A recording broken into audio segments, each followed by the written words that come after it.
Hallo zusammen! Hallo! Und herzlich willkommen bei einem neuen Ausflugstipp hier auf Storyflow. Genau, ihr habt richtig gehört. Wir sind nicht etwa in der Weite von Lappland unterwegs, auch wenn man es könnte meinen, bei dieser schönen Landschaft hier. Nein, wir sind gar nicht so weit weg von hier. Und zwar sind wir im wunderschönen Jura-Neuseeland.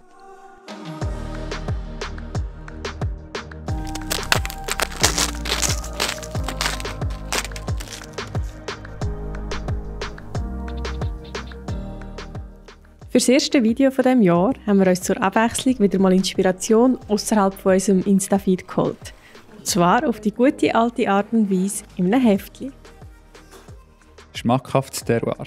Das ist das Motto von diesem Ausflug. Wir wollen nämlich herausfinden, was die Region hier im Jura neben Absehen sonst noch so kulinarisch zu bieten hat. Unseren zweitägigen Ausflug haben wir darum auch gerade mit einem feinen Bio zum Morgen gestartet, und zwar auf einem typischen alten Freiberger Bauernhof in Montfaucon im Kanton Jura. Gestärkt von vielen frischen und regionalen Sachen bekommen wir nach dem Petit Déjeuner schon das nächste kulinarische Highlight mit auf den Weg. Das, was sich in diesem Rucksack versteckt, müssen wir uns jetzt aber zuerst noch verdienen. Auf dem Programm steht heute nämlich als erstes eine 6 Kilometer lange Wanderung durch die verschneite Winterlandschaft der Franche Montagne. Auf einer Höhe von 1000 Meter über Meer bildet die Freiberge hier ein Hochplateau aus unberührten Weiden und Tannenlandschaften. Hey, einfach herrlich, hä? Ja. Mega schön. Wir sind auch weit und breit die Einzigen. Also, ich glaube schon fast ein bisschen wie im hohen Norden. Aber einfach Natur pur. Unser Ziel ist der Étang de Plaine, ein kleiner Weiher versteckt im Wald. Wer die zweite Staffel von Wilder gesehen hat, mag sich vielleicht sogar erinnern, das ist hier, wo der Manfred Kägi seinen silbrigen Camper parkiert hat. wow, mega cool. Ja, also wir können sehr gut verstehen, dass der Kägi sich das Plätzchen zum Campen ausgesucht hat. In echt ist es aber leider ein Naturreservat, also können wir hier nicht mit unserem Dodo vorbeikommen. Es ist aber auch so mega idyllisch, schau mal, es hat hier sogar direkt am Ufer Picknick, Tisch und Bank. Ja, wir sagen perfekt für unser Fondue in der Natur. Habt ihr gewusst? Der Témoin ist nicht nur irgendein Hobelkäse, sondern ein Käse mit einer richtig langen Geschichte. Schon im 12. Jahrhundert ist der Käse der Mönche hier in den Freibergen als Zahlungsmittel gebraucht worden. Uns nimmt aber auch Wunder, wie das heute so läuft mit dieser ganzen Käseproduktion. Darum machen wir nach unserer Wanderung noch einen kleinen Abstecher in die Schaukäserei Fromagerie de Franche Montagne. Da wird uns auch gezeigt, wie man Käse eigentlich richtig degustiert. Und wir merken schnell, auch als leidenschaftliche Käseesser kann man immer noch etwas dazulernen. Habt ihr gewusst, dass man Käse eigentlich immer zweimal probiert?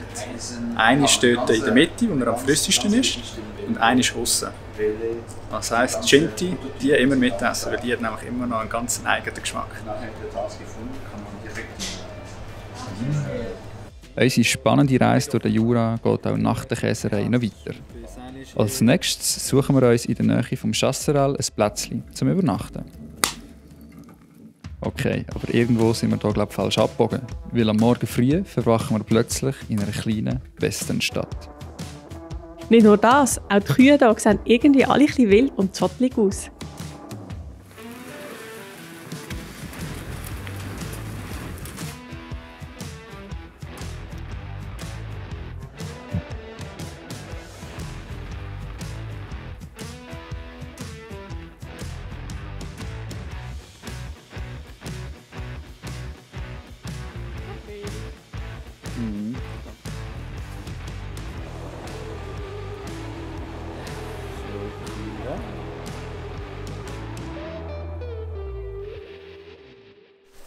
Bonjour! Guten Morgen! Und, hast du gut geschlafen? Ja, gut geschlafen. Es sind mega herzige Hütchen hier. Sie sind ja ohne Strom, darum haben wir mit dem Schwedenofen eingeheizt, also mega romantisch. Und am Morgen haben wir dann noch Pisas gesehen. Also wirklich mega majestätische Tiere. Ja, cool. Fühlt sich gerade ein bisschen versetzt in wilde Westen, nicht nur hier von der Schweiz. Ja, voll. Ja, also wir haben wirklich einen ganz coolen Ausflug gefunden, auch gestern. Die Wanderung war mega schön gewesen. Und ja, ich glaube, mein persönliches Highlight war dann wirklich auch das Fondue dort am Weiher, dass das so gut funktioniert hat. Und ja, es war wirklich auch mega fein gewesen. Ja, also Käseliebhaber wie wir kommen hier sicher auf ihre Kosten. Aber auch wenn ihr nicht so auf Käse abfahrt, gibt es noch ganz viele andere kulinarische Highlights, die ihr hier im Jura entdecken könnt. Wie wäre es zum Beispiel mit einem Restaurantbesuch von der außergewöhnlichen Sorten? Im Restaurant La Carnoset in Landreau ist nämlich jedes Menü nicht nur etwas für den Gaumen, sondern auch fürs Auge. Oder eine Bierdegustation in der Kraftbierbrauerei BLZ in Orvin. Die Jungs dort machen nicht nur ganz exotische Biersorten, wie zum Beispiel das Mosaic IPA, sondern auch richtig feine Bier aus lokalen Biorohstoffen, wie das Jurassic Barley oder auch das Chasseral. Oder wer lieber Wein hat, kann Abstecher in die Domäne Grisoni machen. Ein wunderschönes Weinbaugebiet zwischen dem Bieler und dem Neuenburger See. Da wird Weinrebbau noch so richtig gelebt. Ganz nach dem Motto: der beste Wein ist nicht unbedingt der teuerste, sondern der mit anderen Teilen. Ja, ich hoffe, euch ist jetzt auch ein bisschen das Wasser im Mund zusammengelaufen und wir konnten euch ein bisschen lustig machen. Wenn ja, dann schaut doch mal auf der Webseite von Jura Tourismus vorbei und planet eure eigene kulinarische Reise durchs Jura Dreiseenland. Wir packen sicher alle Orte und Aktivitäten, die wir jetzt so gemacht haben, unten in die Beschreibung. Dort findet ihr alle Informationen dazu. Also dann, wir hoffen natürlich auch, wir haben euch das Terroir hier ein bisschen schmackhaft machen.